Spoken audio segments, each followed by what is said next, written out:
देखिए करण जी, आपका प्रश्न उत्तम है और बहुत ही जिज्ञासु भाव से पूछा गया है। माता पिता, पत्नी पुत्र इत्यादि जो स्वजन संबंधी हैं, उनके प्रति जो आपके दायित्व हैं, कर्तव्य हैं, उनको पूरा कीजिए। और उनको करते हुए उनके प्रति जो मोह ममता आसक्ति है, जो कि अटैचमेंट है, एक राग है, वो सहज होता है। वो अनंत जन्मों में सबको रहा और सबको है। तो ये आसक्ति, मोह ममता, अटैचमेंट तो तब तक रहेंगे जब तक माया निवृत्ति नहीं हो जाती, भगवत प्राप्ति नहीं होती, या फिर आप में साधना करते हुए इतना बल नहीं हो जाता, आत्मबल नहीं इकट्ठा हो जाता, स्वरूप शक्ति आपके जीवन में, आपके अंतःकरण में नहीं उतरती, आपके इंद्रियां, मन, बुद्धि ये दिव्य नहीं हो जाते, तब तक आप आसक्ति नहीं जीत सकते, सांसारिक आसक्ति। क्योंकि जो जीवात्मा है उसका स्वरूप ऐसा है कि उसमें ईश्वर की बहुत अत्यल्प मात्रा में शक्ति है। इसको विस्फुलिंग की तरह से आप समझ सकते हैं। एक चिंगारी, बहुत बड़ी अग्नि के पुंज में से एक चिंगारी, तो उसको माया पकड़ सकती है। भगवान अनंत शक्ति संपन्न है। योग माया और भगवान के सामने, स्वरूप शक्ति के सामने और सिद्ध महापुरुषों भक्तों के सामने, इन तीन के सामने माया नहीं खड़ी हो सकती। किंतु मायाबद्ध अवस्था में ये जीव माया को चैलेंज नहीं कर सकता। तब फिर आपको आसक्ति रहेगी। उसके लिए आपको भजन करना होगा, साधना करनी होगी। रही बात कि उनके प्रति मोह ममता आसक्ति को हम भगवान के प्रति कैसे बदलें, तो देखिए वही बता रहे हैं, आदौ श्रद्धा ततः साधु संगोत भजन क्रिया ततो अनर्थ निवृत्ति। तो सबसे पहले श्रद्धा कीजिए किसी महापुरुष, किसी गुरु में, कोई भी जागृत संत हो। ऐसा यदि कोई गुरु भगवान की कृपा से आपको मिलता है तब तो अच्छी बात है, नहीं तो आप घर में रह के उपासना साधना कीजिए और भगवान में मन लगाइए, भगवान से कातर कंठ से प्रार्थना कीजिए, भगवान की उपासना, भजन, नाम जप आदि करते रहिए, कीर्तन कीजिए। ये करने से भगवान के यहाँ पर ये आपकी एक अर्जी लग जाती है कि हाँ, मैंने इसको मनुष्य शरीर देकर भेजा और ये उसका सही सही सदुपयोग कर रही है अथवा कर रहा है। तो अब एक भगवान का दूसरा नियम ये है कि मैं सीधा सीधा किसी को नहीं मिलता डायरेक्ट, तो वह गुरु के माध्यम से मिलता हूँ। निमित्त हटाकर भगवान कभी किसी को, जीव को स्वीकार नहीं करते। सुनु खगेश हरि भगति सुहाई, सो बिनु संत न काहुई पाई। तो जो शुद्धा भक्ति है, जो परमा भक्ति है, जो अनपायनी निर्भरा भक्ति है, तो वो भगवान की भक्ति, जो शुद्धा भक्ति है, वो गुरु की कृपा से मिलती है। साधना भक्ति गुरु बताता है, फिर सिद्धा भक्ति दिलाता है। तो ये सब कुछ काम भगवान तो बने बनाए के साथ ही हैं। तो इसलिए सबसे पहले हमारे लिए एक गुरु अपेक्षित है। शास्त्र के अनुसार भी सबसे पहले गुरुदेवतात्मा, गुरु को ही अपना इष्ट आराध्य माने। भागवत, तो गुरु को ही अपना इष्ट आराध्य माने, अपने परम प्रेमास्पद भगवान के समान मानकर उनकी आराधना उपासना करनी चाहिए। गुरु का ध्यान करें, गुरु की त्रैकालिक वंदना करें, गुरु से 3 काल प्रार्थना प्रणाम स्तुति इत्यादि करें और गुरु की कृपा प्राप्ति के लिए उनसे प्रार्थना करें। और गुरु की कभी अवज्ञा, नामापराध आदि करने से बचते हुए, इन दोषों से बचते हुए गुरु की सेवा करें। जितनी भी सेवा कर सकते हैं प्रसन्नता पूर्वक करें, क्योंकि भगवान की सेवा तो आप डायरेक्ट कर नहीं सकते। श्री विग्रह इत्यादि की फूल इत्यादि चंदन चढ़ाएंगे, धूप दीप कर लेंगे, आरती कर लेंगे, मंगला कर लेंगे, भोग लगा देंगे, स्नान करा देंगे, वस्त्र भेंटें अर्पित कर देंगे, ठीक है। किंतु भगवान से सीधा सीधा कांटेक्ट अभी आपका नहीं हो सकता। ये सब आपको गुरु की भक्ति से मिलेगा। गुरु भक्त्या सा मिलति, भागवत 11वां स्कंद। तो गुरु की आज्ञा के अनुगत रहकर, गुरु की अवज्ञा भूल से भी ना होने पाए, वरना भगवान का मूड खराब होता है। बार बार भगवान का मूड खराब। भगवान कहते हैं हमारा वो प्रिय जन है, उसके लिए हम सबको छोड़ सकते हैं, अपने प्राण त्याग सकते हैं। और उनके समान हमें ब्रह्मा, अपना पुत्र श्रीमती लक्ष्मी जी, अपने भाई संकर्षण बलराम और भगवान महादेव शिवशंकर प्रिय नहीं, अपनी आत्मा प्रिय नहीं। और उस भक्त के साथ तुम खिलाफत, भगवान का इतना मूड खराब होता है कि वो कहते हैं अब तुम रोते रहो, हमें सुननी नहीं तुम्हारी कोई बात। अरे उसी को तो हमने इस नरक संसार में डाल रखा है कि तुम जाओ। उनको तो आनंद प्राप्ति हो चुकी है, कभी भी उनका तस्य कार्यम न विद्यते, उनका आवागमन मिट चुका है मुझे प्राप्त करने के बाद। किंतु फिर मैंने उनको कहा तुम थोड़े दिन यहीं रहो, क्योंकि अब उनको शोक दुख तो सता नहीं सकते। वो अपने आप को, उनका तत्वज्ञान सदा जागृत तत्वज्ञान रहता है, वे सदा ज्ञान में परिनिष्ठित रहते हैं, सिद्ध रहते हैं, तो वो संभाल लेते हैं। तो वो संभाल लेंगे, वो सब सह लेंगे। इस बात को सोचकर उनकी परीक्षा बार बार नहीं लेनी चाहिए कि उनकी आत्मशक्ति, उनकी बर्दाश्त, उनकी सहनशीलता की हम परीक्षा लेते रहें, सुधरे ना, जहाँ खड़े थे वहीं के वहीं खड़े रहें, अथवा वहाँ से भी नीचे हमारा पतन हो जाए, हम गिर पड़ें। तो गुरु की आज्ञा माननी चाहिए। जो कुछ गुरु ने कह दिया तुरंत सहर्ष स्वीकार करें। हर्षपूर्वक स्वीकार करना प्रसन्नता से स्वीकार करना, सहर्ष स्वीकार करना कहलाता है। तुरंत गुरु की आज्ञा पालन, तब हम कुछ प्राप्त करने के अधिकारी हैं, वरना 1 करोड़ कल्प तक आंसू बहाओ रो, कुछ नहीं मिलने वाला।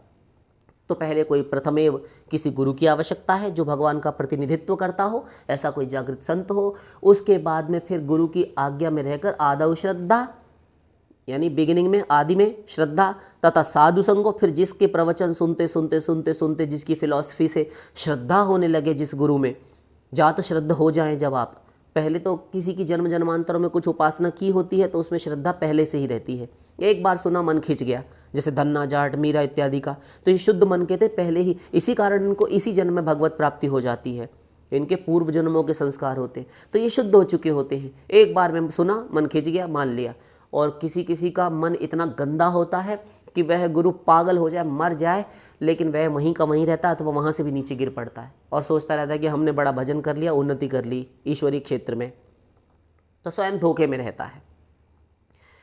तो वो सुनते सुनते सुनते सुनते सत्संग करना चाहिए। फिर उसमें खिलाफत नहीं, प्रतिदिन बिना नागा के, बिना छुट्टी किए प्रतिदिन सुने, जो कुछ बोले सुने। ये ना सोचे कि हमने सुना है ये सब तो हटाओ, स्किप कर दो, या फिर आज जाएंगे ही नहीं, हमको पता है वो क्या बोलेंगे।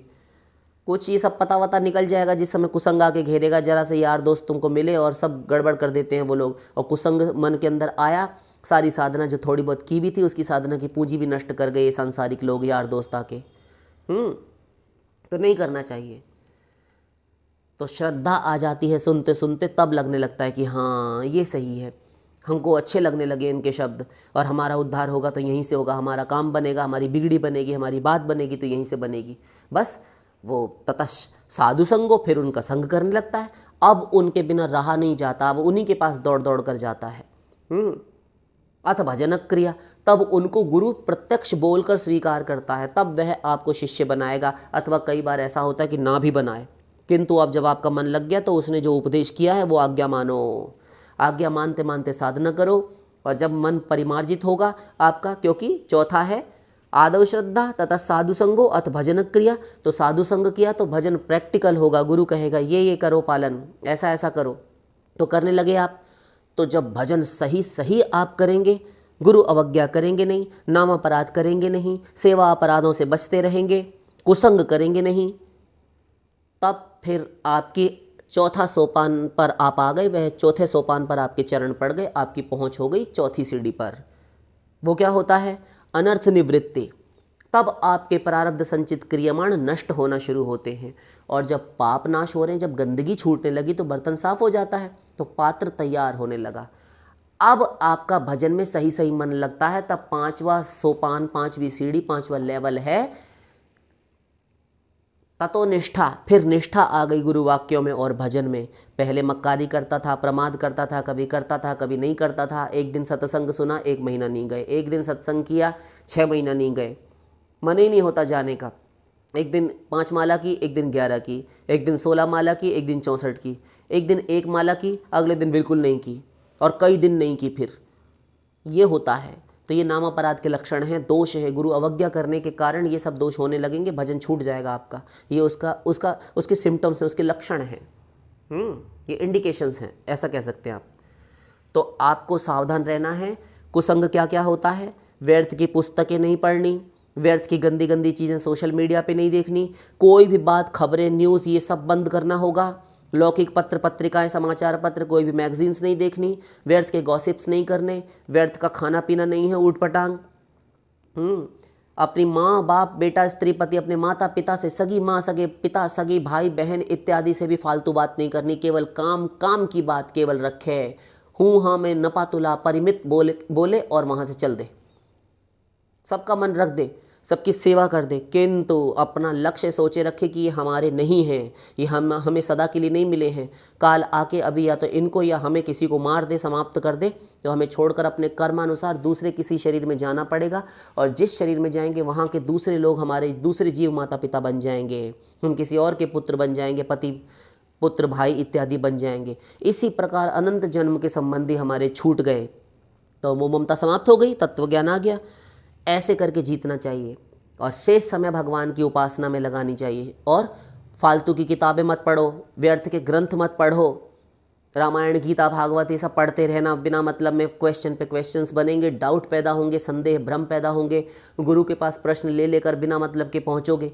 तुम्हें केवल एक ड्यूटी की, गुरु की जो आज्ञा हुई है, जो साधना बताई, बस उतने में अपने आप को सीमित करो, बांध लो, बस उतनी ही प्रतिदिन। जैसे ड्यूटी बंधी हुई है किसी की, हम अपने ऑफिस जाते हैं, काम पर जाते हैं, वैसा ही करो। बस नहा लिए, अपना शुद्ध हो गए, अपने घर में सबसे पूछ लिया जिनके प्रति जो दायित्व है, सांसारिक माता पिता बेटा स्त्री पति इत्यादि के प्रति कर्तव्य पालन कीजिए।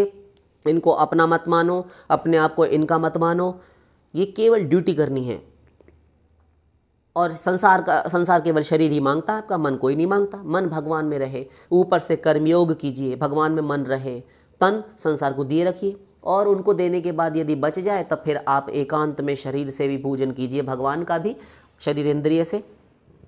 लेकिन मन मोस्ट इम्पॉर्टेंट है। मन को माइनस करके की गई उपासना अनासंग भक्ति होगी, उसका कोई फल नहीं, जीरो।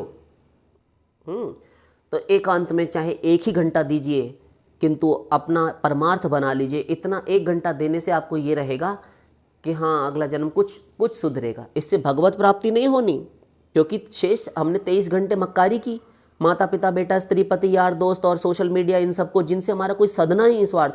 सारी साधना हमें करनी है, मेहनत सब हम कर रहे हैं। मन जहाँ जहाँ जा रहा है विषयों में, वहाँ से अनादिकाल से आसक्त है, वहाँ से खींच कर हम ला रहे हैं, अपने आप चल रहे हैं। हमारा गुरु हमारे लिए कर रहा है, बस 2 ही तो हैं हम। एक गुरु हमारी सहायता कर रहा है, एक भगवान हमें अपनाने के लिए बैठे हैं, गुरु ने अपनाया है, और बीच में हम हैं, हरि गुरु और ये जीव।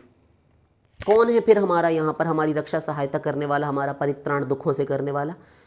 तो फिर ये मिले हैं, तो इनको छोड़कर अगर नहीं जा सकते तो इनके प्रति केवल दायित्व तो पूरा करें, लेकिन समझे रहें कि हमारे नहीं, हमारे किसी काम के नहीं। हमें अपने लिए तो मेहनत खुद ही करनी पड़ रही है, अपने लिए कुआं स्वयं खोदना पड़ रहा है अपनी प्यास बुझाने के लिए।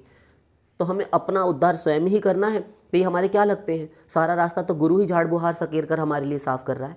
तो वो ममता अटैचमेंट खत्म हो जाएगा, राग जाता रहेगा, आसक्ति जाती रहेगी। और फिर प्रियालाल में संसार से उद्धव मन कैसे हटाए, और सांसारिक रिश्ते नातेदारों से मन कैसे हटाए, विषयों से कैसे हटाए, इनसे प्रेम करना कैसे बंद करे, आसक्ति करना कैसे बंद करे, और मेरे भक्तों वैष्णवों में और गुरु के प्रति कैसे प्रेम करना है ये सीखे। वहाँ से हटाना सीखे, और मेरे भक्तों से प्रेम कैसे करना है ये करना सीखे। ये भगवान कहते हैं 11वें स्कंद में। तो धीरे धीरे मैं हृदय में आकर अवरुद्ध हो जाता हूँ, उसकी अविद्या, उसकी आसक्ति की सब मिट जाती है, उसकी ग्रंथि खुल जाती है। भिद्यते हृदय ग्रंथिश्छिद्यन्ते सर्व संशयाः क्षीयन्ते चास्य कर्माणि तस्मिन् दृष्टे परावरे। उसकी ग्रंथि खुल जाती है अविद्या की, अज्ञान की, माया की। तो प्रियलाल ही हमारे हैं, वे बिना कारण अकारण करुणा वरुणालय हैं। सबको अपना लिया उन्होंने, जिसको कृपा की दृष्टि से एक बार देखा, जिनको अपनी एक बार अभय बांह दी, और फिर उस पर स्वप्न में भी कभी क्रोध नहीं किया। ऐसे गुरु हरि ही हमारे केवल सब प्रकार से हितैषी हैं, हमारे हित चिंतक हैं। तो उनसे प्रेम करना चाहिए, उनसे हित करना चाहिए। हमारा अंतःकरण हरि गुरु को बार बार हृदय में लाने से शुद्ध होता है। शेष सबके प्रति ड्यूटी और प्रेम तो भगवान से। तो भगवान का नाम नंबर 1, भगवान का रूप नंबर 2, नंबर 3 भगवान की लीला, नंबर 4 भगवान के गुण, नंबर 5 भगवान के धाम, नंबर 6 भगवान के संत, उनके भक्त वैष्णव जितने भी हैं, भाव से अथवा किसी संप्रदाय से कोई मतलब नहीं, सब भक्त बराबर हैं, सब आचार्य समान हैं। और उनके लीला परिकर। लीला परिकर कौन? तो संत भक्त तो यहाँ पर भी रहते हैं प्रकृति में अभी जो हैं, और वहाँ पर गोलोक में जो लीला परिकर हैं, चाहे उनमें मन रहे, चाहे रूप मंजरी जी रहें, चाहे राधा जी रहें, चाहे ललिता विशाखा रहें, ये सब कोई भी रहे, ये परिकर है। इसलिए संत भक्त परिकर 6वें नंबर पे आया। तो इनमें से किसी में भी रहे 6 में, ये मन आपका भगवान में ही माना जाएगा। तो धीरे धीरे प्रेम हो जाएगा। क्योंकि देखिए, आसान शब्दों में समझ लीजिए, आगे डिटेल नहीं करेंगे। ये एक लड़की है, एक 18, 20, 21 साल की लड़की है, कॉलेज से आ रही थी। किताबें उसने ऐसे उठाकर अपने पास अपने सीने से लगा रखी थी, और वह दुपट्टा डाले लजाती और शर्माती हुई चली जा रही थी। तो एक लड़का आया बाइक पर और उसे छेड़ गया, सीटी मार गया, कुछ कर दी और पाई कोई हरकत ऐसी जो कि असभ्यतापूर्ण हो, समाज में ठीक ना मानी जाती हो। तो साथ में सहेलियां जा रही थी, तो उस लड़की ने गुस्से में चप्पल उठाई, अपना सैंडल उतार लिया और घूर कर पीछे उसको अपनी त्योरी चढ़ाकर, भौं चढ़ाकर देखा गुस्से में। तो वो लड़का और मुस्कुराया, तो कहने लगी बड़ा बेशर्म है, पास आता तुझे मैं बताऊं। वो लड़का दूर था, उसको सुनाई नहीं दिया, किंतु वह झल्लाती रही, खरी खोटी बोलती रही किंतु साथ वाली लड़की को पता था। तो वह बोलती है सहेली कि अरे तेरी मम्मी मिली थी तो हमको बता रही थी कि वही लड़का है जिससे तेरी सगाई हुई है, तेरी सगाई इसी से हुई है। तुरंत शर्मा गई, चप्पल सैंडल सब छोड़ दिया, पहन लिया और वहाँ से मुंह ढककर दुपट्टे पर भागी, दुपट्टे से मुंह ढककर वहाँ से पलायन कर गई और घर में जाके लोटपोट हो गई। हंसते हंसते अगले दिन अपनी सहेलियों से खूब बात करती है। तो जब तक नहीं पता था कि हमारा उस लड़के से क्या संबंध है तो चप्पल उतार ली, और जब पता चल गया तभी एक क्षण में प्रेम हो गया। अभी हंसी भी आने लगी, अभी दांत भी काटने लगी। तो ऐसे ही जब भगवान से और हरि गुरु से ही हमारे सारे संबंध है, गोलोक में भी गुरु के अनुगत होकर ही, गुरु के ही सुपरविजन में हमें काम करना होगा। गुरु हमसे कभी नहीं छूटेगा, क्योंकि गोलोक में जाएंगे तो गुरु वहीं रहेगा। हमारे माता पिता बेटा स्त्री पति थोड़ी ना जाएंगे, ये स्वजन संबंधी और ये विषय भोग, ये सोशल मीडिया वाले जाएंगे तो वही। और सांसारिक पदार्थ, ये जड़ पदार्थ जो हम भोग रहे हैं, ये सुख के साजो सामान, ये भी नहीं जाएंगे, क्योंकि ये माया के रचे हुए हैं, ये यहीं रह जाएंगे। तो गुरु और हरि ही ऐसे हैं। हरि की प्राप्ति हम वहाँ करते हैं, गुरु तो वहाँ पर है ही। तो ये हमारे हैं, लीला परिकर हमारे हैं। राधा रानी कभी नहीं छूटेंगी, सखा नहीं छूटेंगे, माता पिता जो नंद यशोदा हैं वे नहीं छूटेंगे, ललिता विशाखा जी नहीं छूटेंगी, अष्ट महासखियाँ मंजिरी जी नहीं छूटेंगी। तो ये सारी जितने भी हैं ये हमारे हैं अपने, ये हमारा परिवार है। जब हमको ये पता चल गया, तत्व ज्ञान दृढ़ हो गया, तब हमारा अपने आप नेचुरल प्रेम होगा, स्वाभाविक प्रेम होगा उसी लड़की की तरह, क्योंकि संबंध ज्ञान हो गया ना। तो संबंध, अभिधेय और प्रयोजन, ये हमको ज्ञान होना आवश्यक है। तो संबंध हमारा किससे? केवल श्री कृष्ण से, श्री कृष्ण के परिवार से। तो क्या परिवार? भगवान के नाम रूप लीला गुणधाम, इतना भगवान का परिकर है और उनके संत भक्त परिकर। भगवान का घर ही हमारा घर है। तो हो गया संबंध, अभिधेय और प्रयोजन।